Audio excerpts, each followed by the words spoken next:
Hi.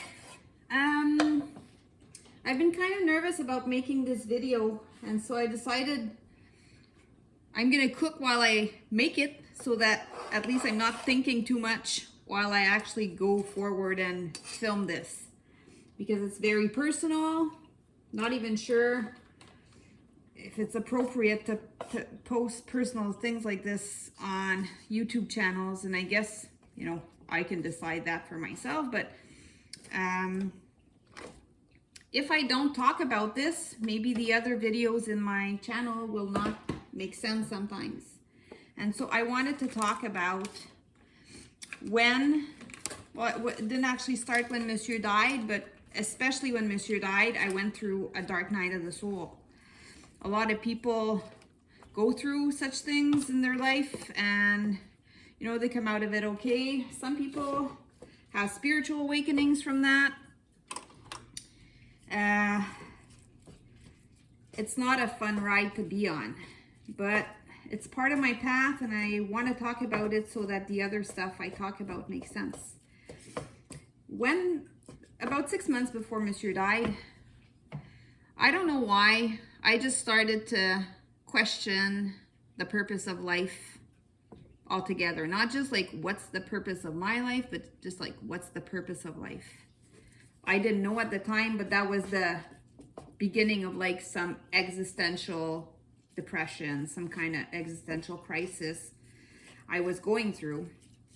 And I just couldn't stop asking the question. I know I'd be with my daughter and like, what's the purpose? Like, I couldn't get it. Like, I lost why we do this.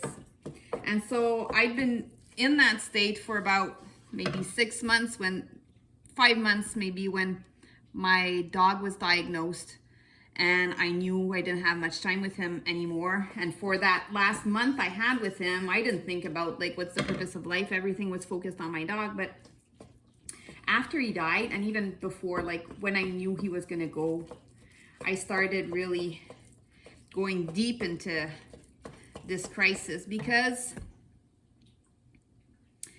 I really love my dog, but he was a super special dog. I had him from when he was maybe, I think it was 9 weeks old. And even from the beginning, I got him from a pet shop, which I usually would never get a pet from a pet shop, but my daughter found him, wanted to hold him. And then she's like, Mommy, hold him. And he kept sucking on my shirt like he was looking for a mommy. I know that's my thing. I'm a mommy. I like to be a mommy. I like to take care of others. And so I felt so bad for the little guy, and I adopted him.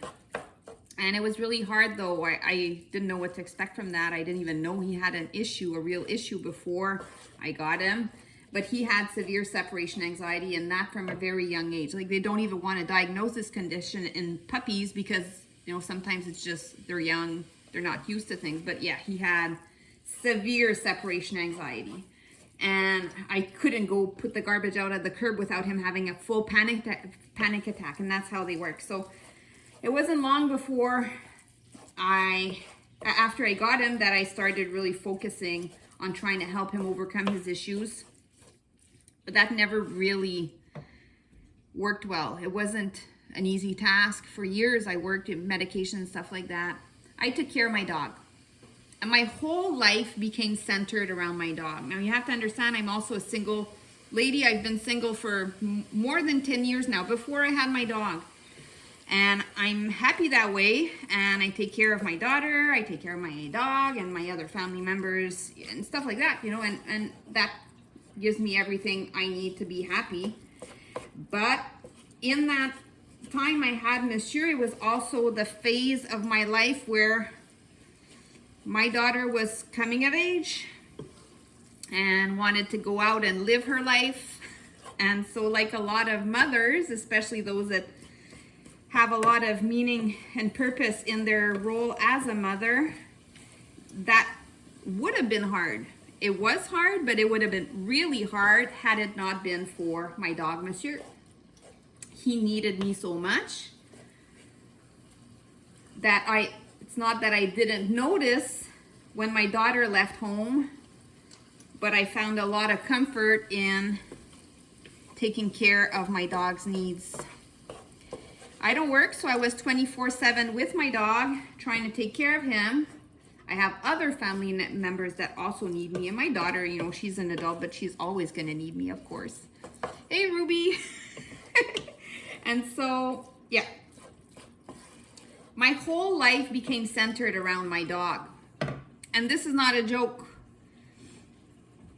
I would do my grocery shopping online and go pick it up at the curb before COVID hit, right? And that became a thing. I was doing that before then. So I was pretty much how everyone felt during lockdown. You know, I can't do anything, can't go anywhere. I was like that for 3 years before pandemic hit and for 3 years after it hit. So that was my life. And I accepted it because I love my dog.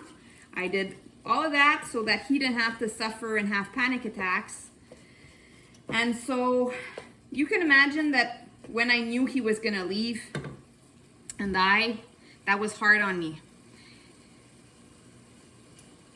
And the reason why I got so involved in my dog's care is like a whole other discussion of why that was important to me and why I'm like that and why that really came and gave me something I needed in my life as well. He was everything to me, my dog, right?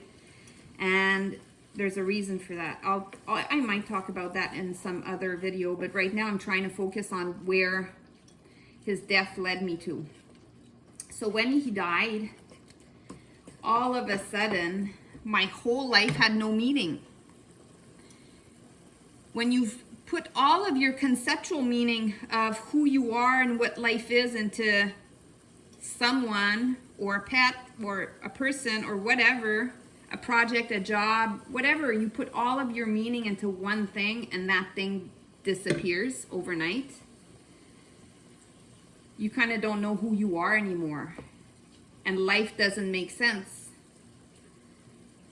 And it's hard to explain exactly all the emotions you go through, but it really felt like a rug had been, not the rug had been pulled from under my feet, like the whole ground had been pulled away from my feet. Like I was falling and falling and there's nothing I could hold on to make it all make sense. And a lot of the things I did after Monsieur's death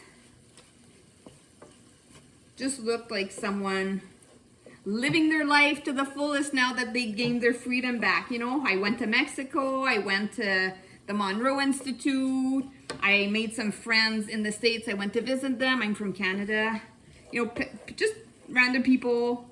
And then I did a lot of psychedelics, meditation, different kinds of spiritual practices. I read a lot.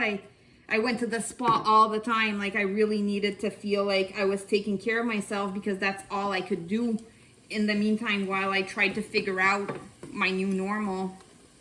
And I gave myself 6 months, but the truth is I wanted to die. It was so bad how it didn't make sense anymore and it wasn't worth it that I was actively planning to exit. I know this is not a great subject to be talking about, but it does have some purpose on this channel because it was a big part of my spiritual path and how I grew from the grief I experienced, the intense grief I experienced when my dog left. And so for 6 months after he died, maybe a little less, it was just like feeling like I'm a chicken and you've cut off my head and I'm just running around in circles. Like, you know, before you die, just running around, grabbing onto anything, don't know where you're going. You just need to feel like you're trying to do something to make it better, even though it's not doing anything to make you feel better.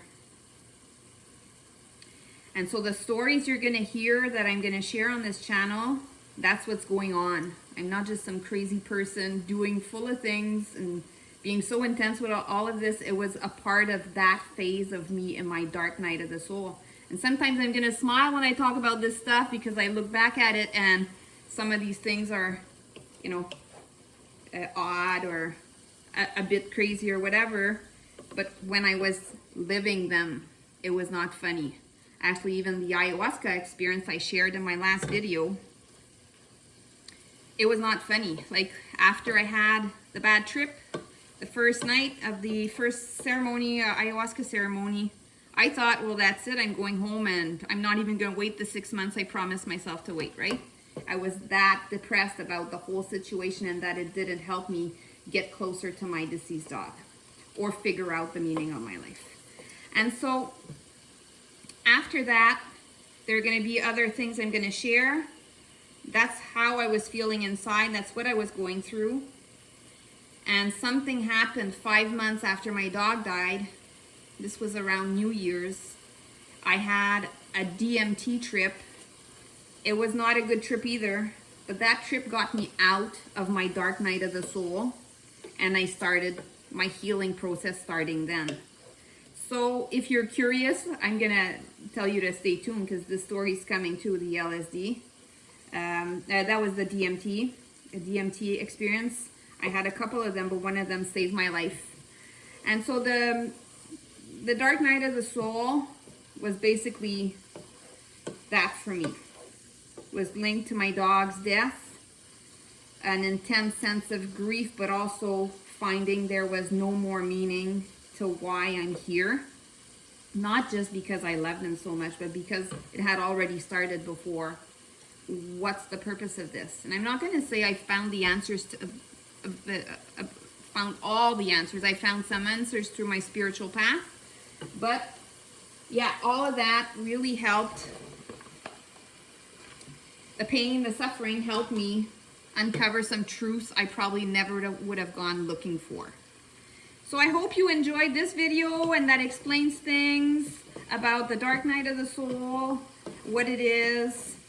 For me, that's what it was. It's not like that for everyone, but it helps. Maybe you've gone through something similar while you were grieving the loss of someone. And I'll look forward to sharing other experiences that now you'll have a background to in the next weeks. Thank you. Have a nice day.